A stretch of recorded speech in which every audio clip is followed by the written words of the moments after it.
the stump. My goodness, what a save! What a save! What a glove save there by... What a stop!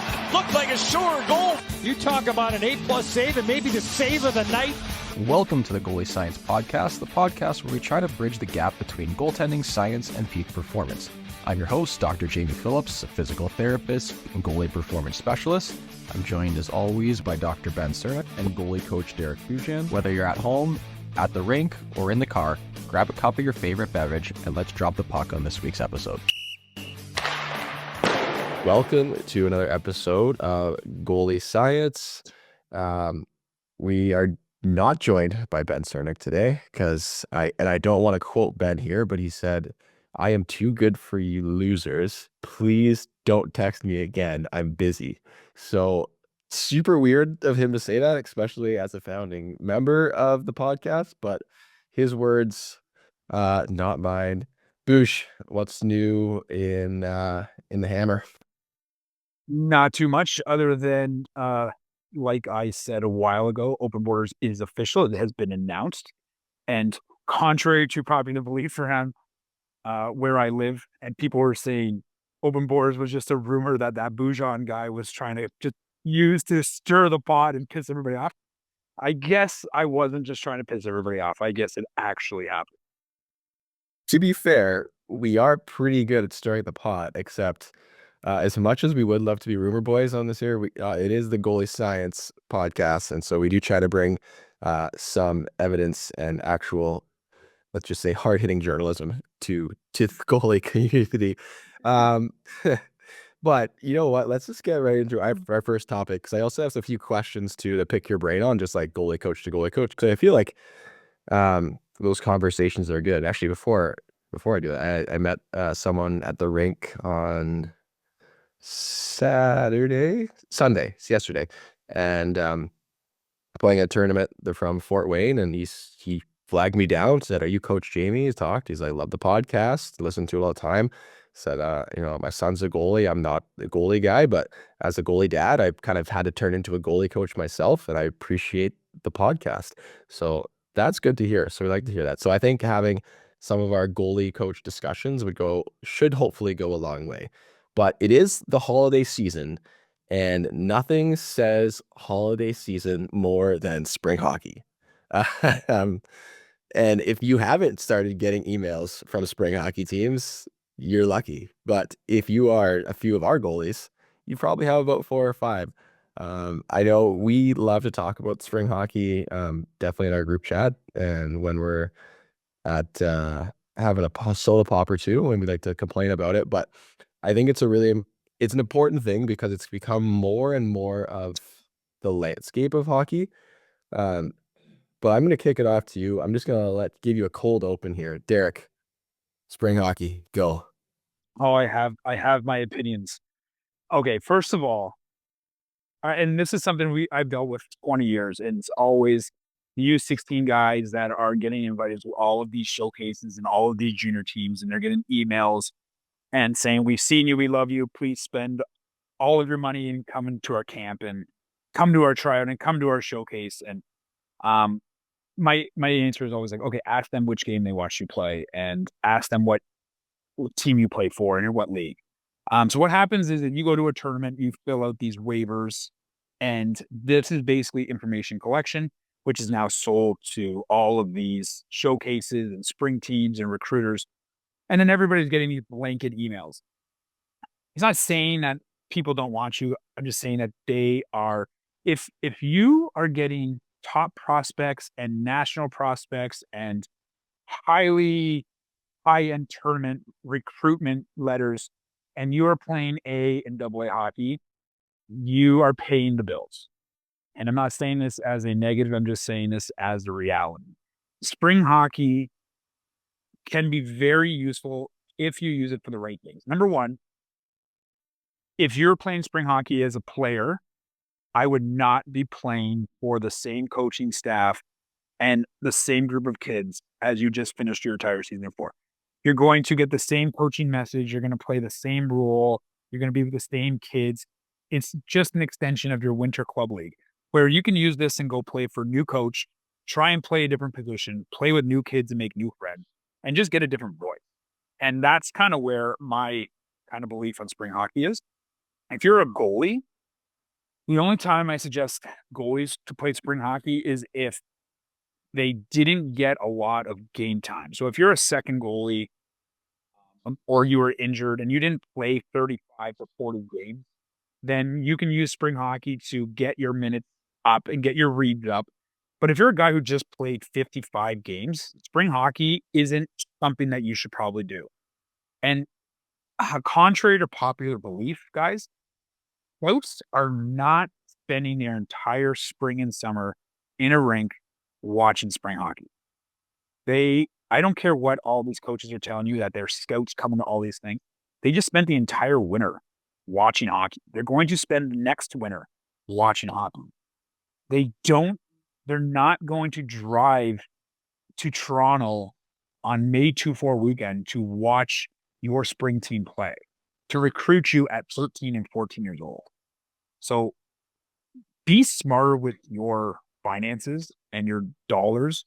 And I just think, like, I had a really good discussion with somebody that I know very close, who's a defenseman, and he struggles with the offensive side of his game as a defenseman. And I said, Zeal, man, if I were you, I would go play spring hockey, but I'd play forward. I'd have your son play forward, so he's playing a different position, maybe handling the puck in a little bit different situations, and take a little bit of the pressure off of having to make all those reads and just give him a little bit more freedom to handle the puck and skate it through the neutral. Because when he comes back to his team in the fall, I think those skills are going to transfer over to him. And man, playing forward is fun if you're a D. Like, you're going to have a lot of fun. But like, that's something that this kid struggled with, was leading to breakout, beating guys with his feet. And I think if he plays forward, and even if he goes down and plays the AA division in spring hockey, that's going to be really good for his confidence and his touches and just getting an opportunity to get a different message, play with different kids, and play a different position. I agree with all those. The third that I like to add in there is if your spring hockey team is going somewhere like really cool, like for North Americans, if you're going to Europe or vice versa, I think that's an awesome experience to go with a good group of people and you get to check that off. So again, if it's you could financially afford it, I would say that that's one of the kind of the third tiers on top of, for the players, getting a different look, and for goalies, if you didn't get a lot of games. One of the things that really drives me nuts about spring hockey is when I hear from parents and goalies that the coaching staff kind of has a unwritten rule that if you do not play for our spring hockey team, you will not make our fall normal team. And that drives me crazy, because I hate handcuffing kids and parents and ultimately guilting them into spending money so that, who benefits ultimately? The coaching staff and all this stuff. But that's one of the things I really, really don't like about spring hockey. The mass emails, I think it's funny, like in last week's episode with Stefano, he said, he'll have guys get emails and they'll have the wrong names, or he'll have goalies getting emails saying, hey, loved you're a great forward, great sniper. Like, it's all just a mass list.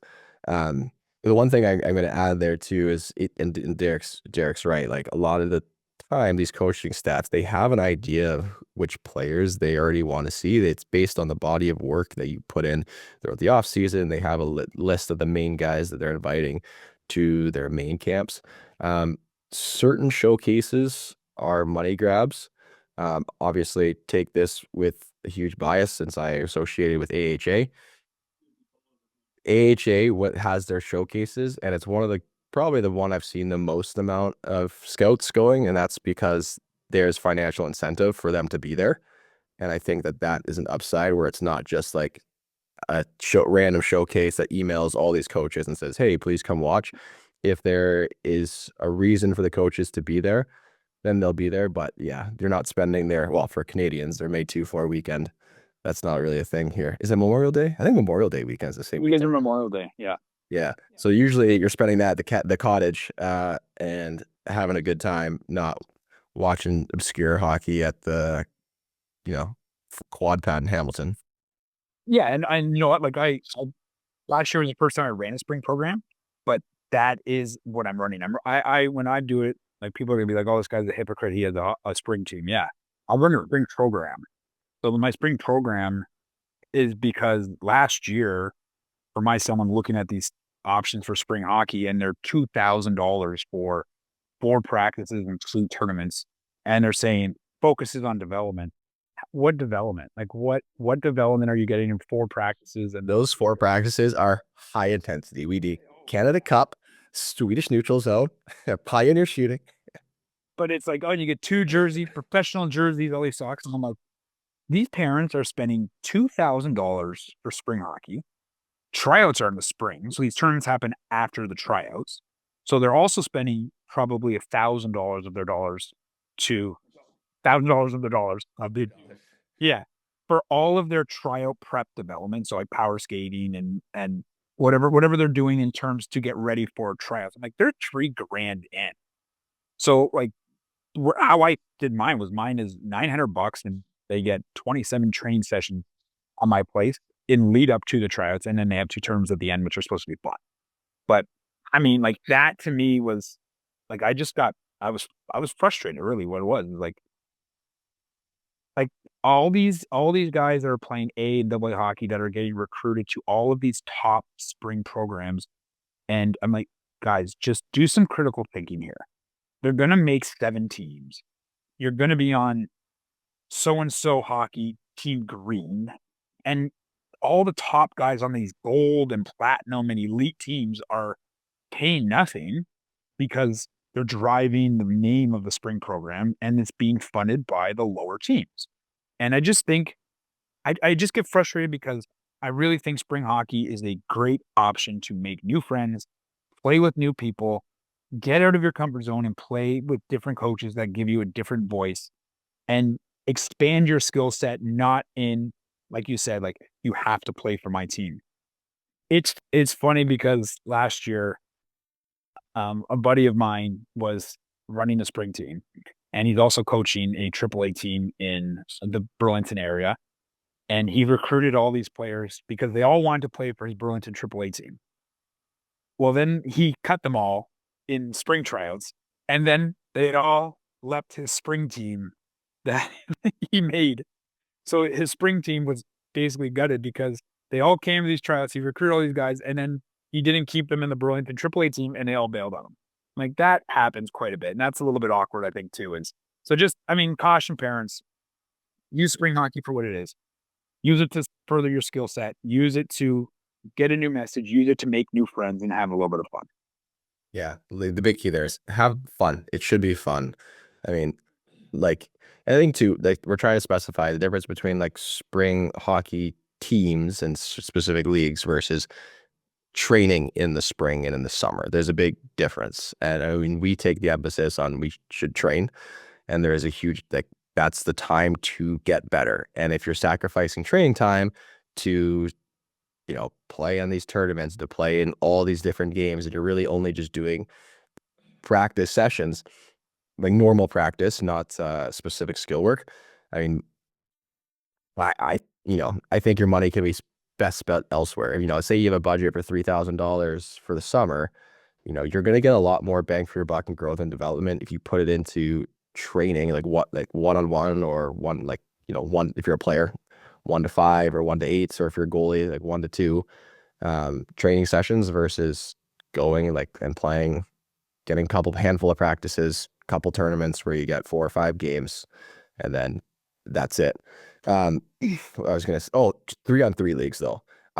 Big fan of 3-on-3 leagues for everyone. If you can play a 3-on-3 league, do it. Yeah. One, it's just incredible fun. Right? We've mentioned it a few times. So much fun.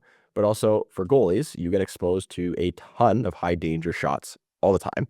For players, you got a small area. You have to be able to process, think the game, use your hands. I remember when I was younger, the quad used to have 3-on-3.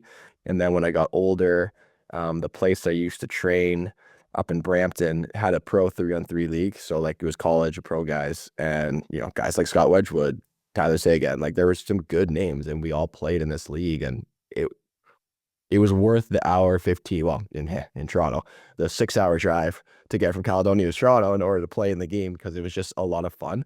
And you don't like think of it as like training or anything like that, because you're just giving her, having a great time, making big saves, getting a good workout in, and then you can enjoy it. And it's not serious, because in the spring, you just spent 8 months playing serious hockey. You deserve a mental break. You just see 3-on-3 as a mental break. You're going to give up 15 goals. Yes, No, but if you think that was a you're mental break? yeah, but the thing is, I would give 15 goals, but the next night I would give up 2, and I'd be like, still got it. And the next night I'd give 8, and I'm like, I've trash. But I like giving the player side too, because I do a lot of player development, but also like goalie parents that are listening to probably have multiple kids that are playing as players also. But I had a really good discussion and like kind of a little bit of an aha moment with some of the half ice hockey. And I've had some discussions this week about it. Kids that I see this year that skipped half ice hockey last year, that now I'm seeing play a lot this year, and they're struggling with a little bit of creativity and a little bit of offensive vision. And I think exactly like I've told a couple people, I'm like, hey, if you can find a good 3-on-3 or half ice 4-on-4 summer league, to me, I think your son would really benefit that. And this is why, because he's a little bit more narrow visioned. We want to broaden his vision offensively, see the ice a little bit better. And I think some of those 3-on-3 and 4-on-4 half ice leagues would be really good for some kids. And I know everybody hates half ice hockey in Ontario. Trust me, like I know and I hear it, but I'm like, guys, there is benefit to doing that stuff. So don't get so fixated on and narrow-minded on half ice hockey, because I'm definitely as someone who went through both systems last year, and I'm seeing a lot of these players and working with a lot of players that play half ice and play full ice, and like I'm seeing a lot of offensive creativity that really came out of some of that 4-on-4 half ice hockey in Ontario. There's a reason that the American development model, the USA Hockey, also known as Adam, emphasizes small area stuff from a young age. And it's because it's that exposure to high repetitions and it's that problem solving. I think that's probably the biggest thing. So being on the ice with minor hockey players every single day, and seeing the player side of it, where I see a lot of young players lacking is, you can put it as not even creativity. Everyone wants to be creative. Well, actually, the only way they're creative is just come in and do a Michigan and Zegras everything. But it's problem solving. It's their ability to get out. They're in the corner. How are you getting out of that? Coming in, you cross over the blue line. How are you beating your defenseman? It's that creativity that lacks. Then when you are in small confined areas, you have to be creative and you have to figure out different ways to get around that. And then when you take these teams and you put them in their battle drills, it's really obvious which kids kind of get it and which kids really struggle on that, because the kids that don't get it are eaten alive in these small area games. And the few kids that understand, like, they can problem solve, they can think on the fly, their hockey sense or hockey IQ is much higher in these high pressure situations. They just do well. It's like seeing the game in slow motion. I had this talk with Andrew DeBrinket. He was the skills coach for Muskegon, and we were watching the full practice together the other day, and it was just like, we were just like the immense skill that these players have. Like, it's fun to watch practice because, one, Muskegon runs are good practice, but it's so high paced, and these players they see the game in slow motion. And so every decision they make, every small area battle they do, like, everything has a purpose, and it always ends up, you almost always ends up in a shot on net or a scoring chance. And that's why I'm a big believer in small area games. At the very least, having a large percentage of your practice be battle drills and small area games, because that's all hockey is. Like, hockey is a game of of battles. Yes, you have some neutral zone breakouts and some offensive zone breakouts, but how do you get the puck? You have to battle to get the puck, and then you break it out. So if you're not good at battling, you're really going to struggle to have possession. What was the goalie coaching thing you want to talk about? Actually, before we move on, I have a funny story. So I just got off the ice before we jumped on this, and I was late. Jamie was all over me. Well, Toya, skate with my OHL guys. They take priority over you and your time. USHL, OHL. Oh yeah, I don't think that's how it works, Eddie. But I had a goalie who just moved to a new team, and he played his first weekend, and puck gets dumped in on the power play. He goes out and stops it, and the D2 kind of releases to the corner, kind of like just above the goal line between that and apple, and he rims it. He rims it to the guy in the half wall, and then that D turns it over basically. So the coach at the intermission says, "You can't be doing that. You are not to be moving that puck to the half wall." So this goalie, like I taught him, has said, "Well, my job is to beat F1 with a puck handle, and I beat F1 by moving that puck, and we trapped him."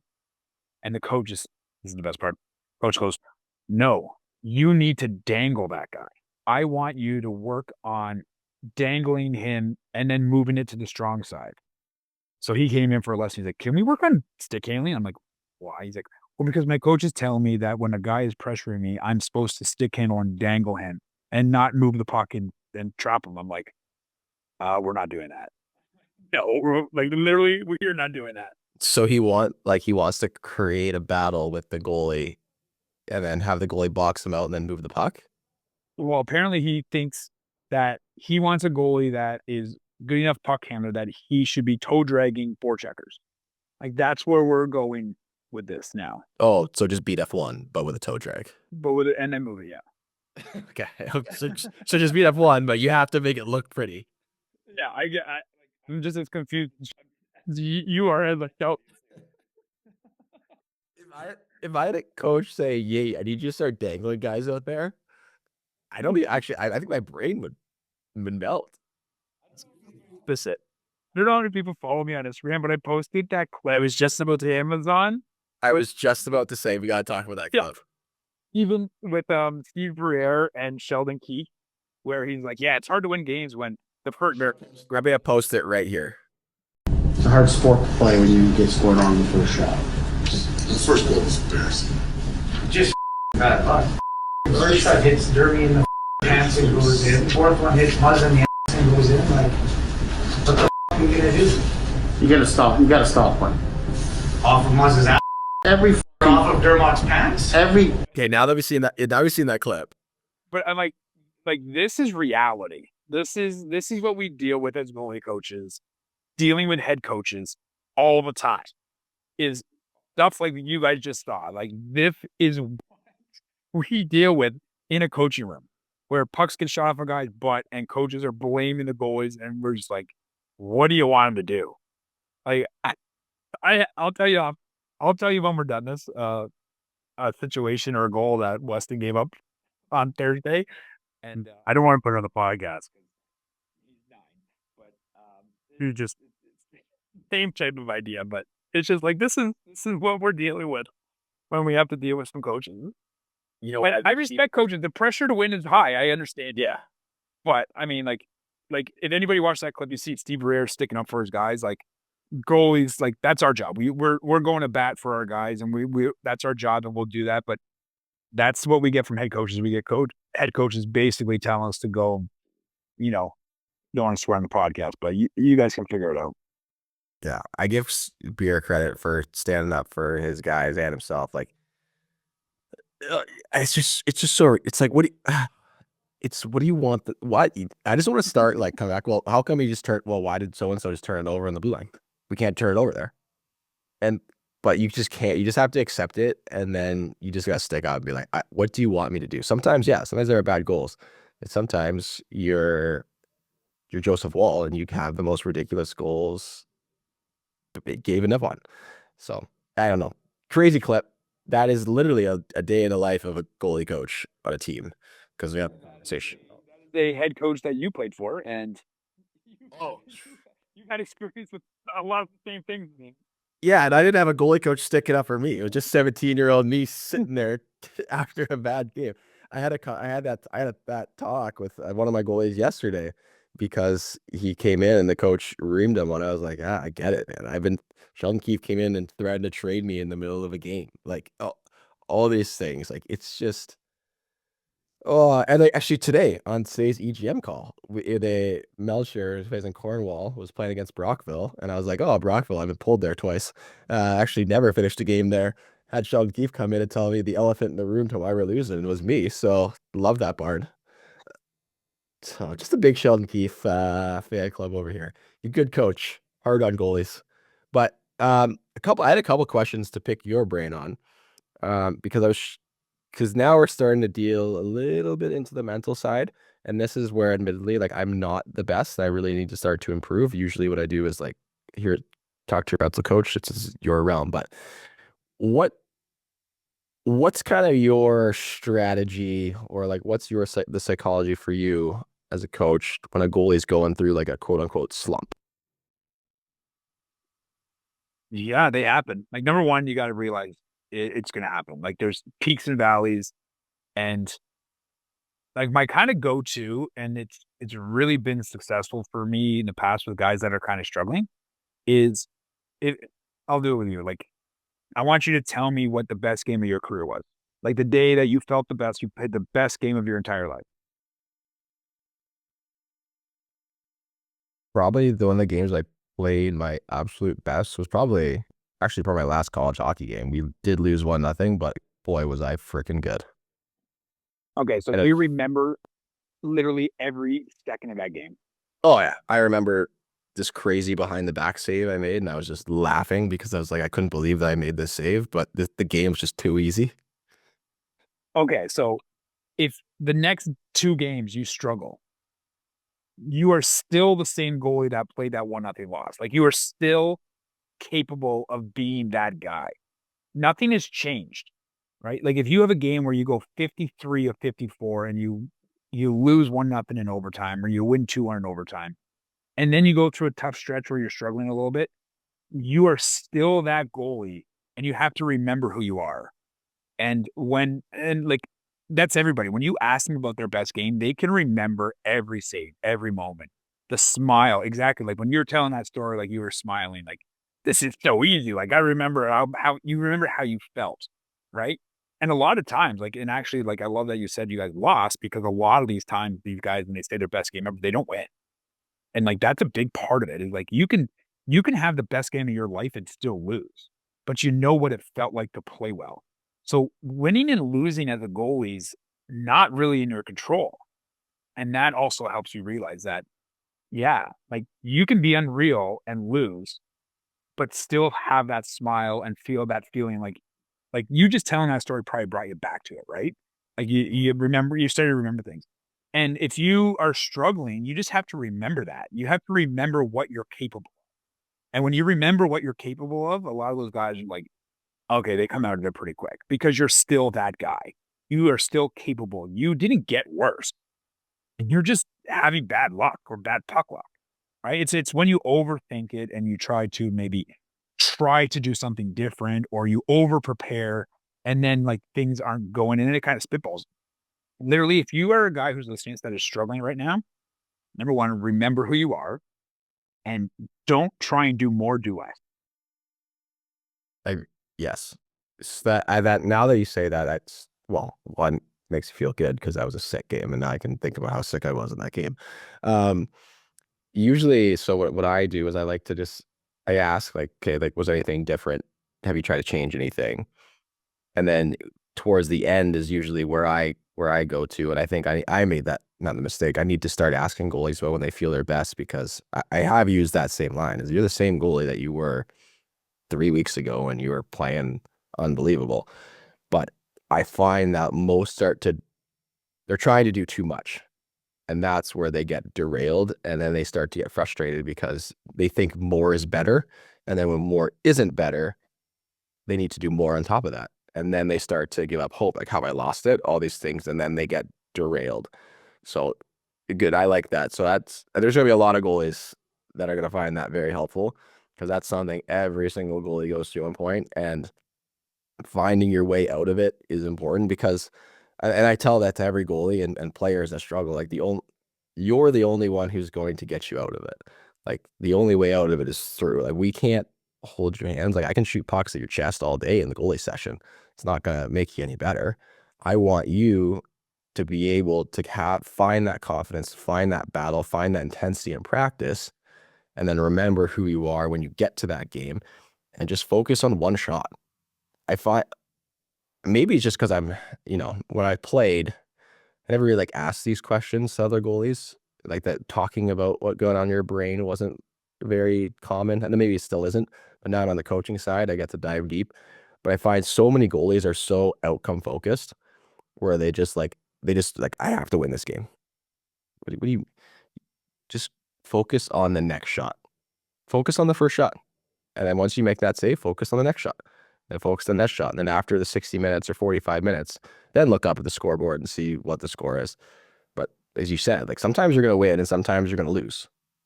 And sometimes you're going to play sick and you're going to lose. And sometimes you're going to play terrible and you're going to win. And you're going to win. And you're like, we shouldn't have won, but you're still going to win. And that's hockey. But if you just focus on the one puck at a time, find those little, focus on the little things and focus, especially on your breathing. I find that that's like a undervalued thing, is focusing on your breathing to help you stay in the moment.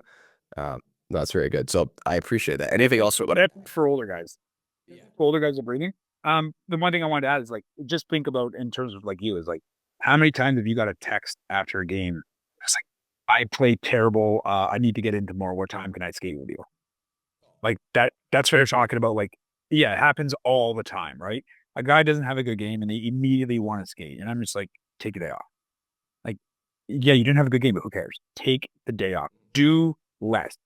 Don't do more, because you come in the next day and now you're skating and you're putting pressure on yourself to perform because you don't like the way you played the night before. And then that you're just building, like, you're building a momentum of pressure.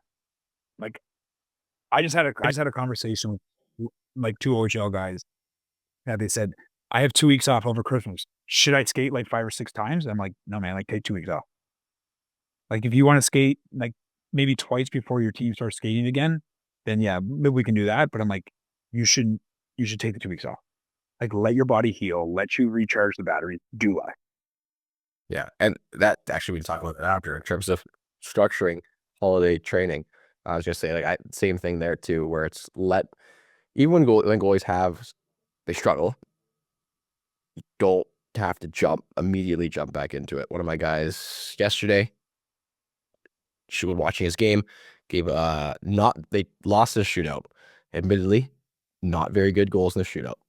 I think he and I will say that after the game, he was helping me coach, and he's like, "Do you see the shootout?" And I go, "Yeah." He's like, "Okay, like, you just wanted to talk about, wanted to break it down." I just said, "Look, let's just talk about Tuesday morning when we skate. Like, we don't need to talk about it right now. It's still fresh. The game's over. We'll focus on it later. Put that behind you. Move on." Another question I had for you. So I think it's too bad because Ben would be here, and if sure stats guy, science guy Ben would come in and try to slam dunk on this. But is there a difference, in your opinion? Opinion, take that for what it is. Is there a difference between about this? Yeah, no. So it's not that bad. It's kind of nerdy. Difference between reading the release and tracking.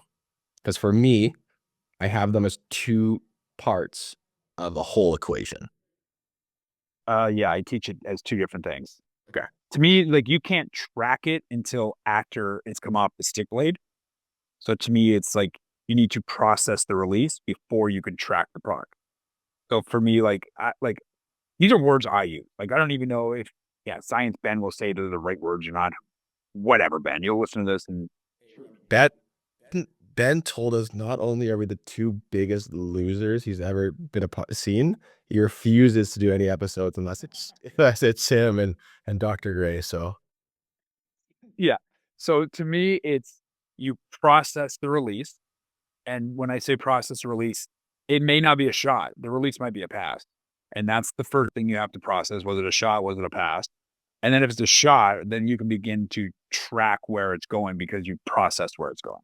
So to me, they are completely 2 separate things. They are not like if we want to make it an umbrella of what tracking is, like we do with positioning, like there's tracking, and then number one be processing, and then number two is now following the puck or tracking the puck, the actual physical act of trying to watch the puck. Yeah, that's what I thought about this a couple weeks ago because I was explaining something and I just broke it like when I said it's broke to two parts because we were doing a lot of screen stuff and it says like you just need to see the release. When you see the release, you're able to, as you say, process, but gather enough information, figure out how high, what side, how fast, where's that puck going. But as that puck's released, as long as it doesn't change direction, you should have enough information to make that save if you've read the release correct. But what I found a few goalies is they were either not reading the release and they they were turning their heads, but they were still missing the puck, or the opposite. They were reading the release and they were going sort of in the right direction, but then their head wasn't moving and then they were getting beat. So putting those two together, they're, just have their one's 50%, one's, I don't even know if it'd be 50%, but let's just for the sake of argument, one's 50%, the other's 50%. In order to make that save and get 100%, you have to do both. It's very difficult to make saves, especially at high speeds, with just one or the other. Although, honestly, it's probably 80-20. If you can read the release, it should give you enough information. But I was just curious about your take on that because I've been breaking it up into two. Yeah, like I'd say, like my thing is if you can't process, you can't track. Like the processing is more important because it comes before the track. Kind of like angle is more important than depth, if we want to talk about it like in terms of that. That's not what some people on the internet told me actually at all. They told me that they need to be in the white ice to cut down the angle there. Oh, okay. Well, Dennis Hildeby last night gave up a goal high glove. He is 6'7", and he was in the white ice. And I would argue that the reason the puck went in is because he was incredibly off ankle. All goalies can't play. You heard it here first. Derek B. I actually did have someone text me. Sorry, sick again. I keep getting sick. This is the second time in like 2.5 months. Text me and say, did you watch the Hildeby game? I said, I watched the highlights because I just don't watch hockey. Once I come home, it's strictly Naked and Afraid Dating is the new show my wife and I are watching. It's super riveting. And so I watched the extended games and yeah, like he gave up a lot of goals high on some pretty good shots.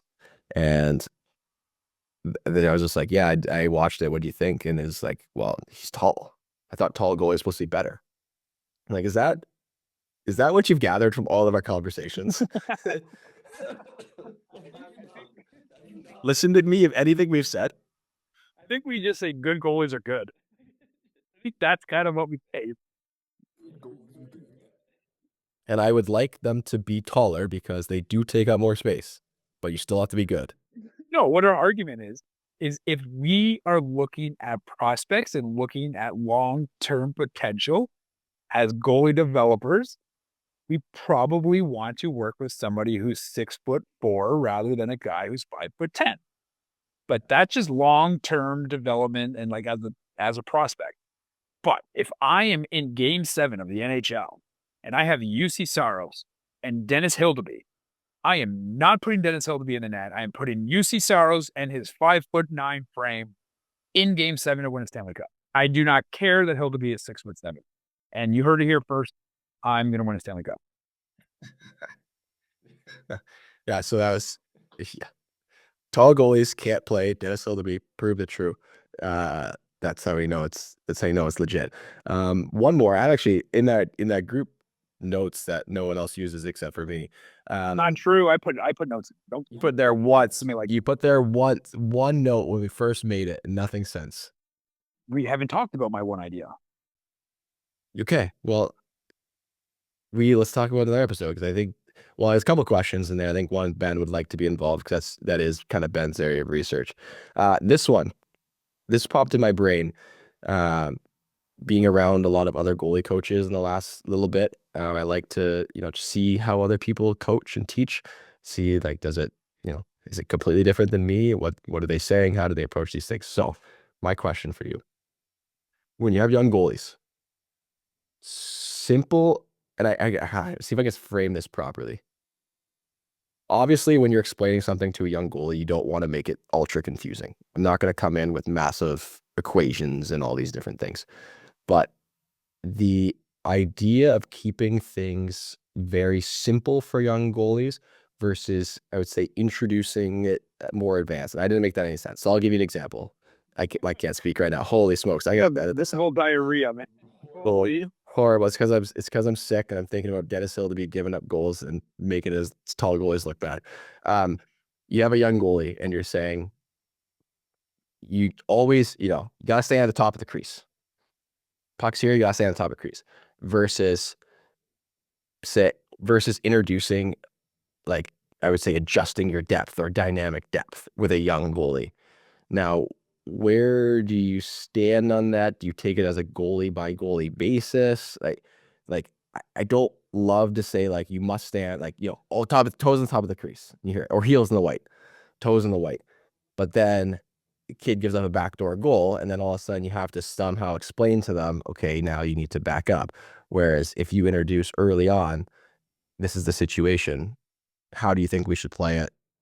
Here we go. Let's try it. Let's go from there. Why do we give zero credit to kids?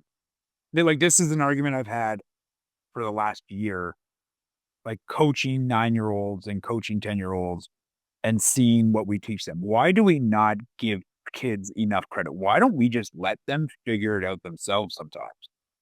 Like, if you're overcoaching a 9-year-old, guess what? You're overcoaching a 9-year-old. Like, they can figure that out. They can. They're going to figure, let them.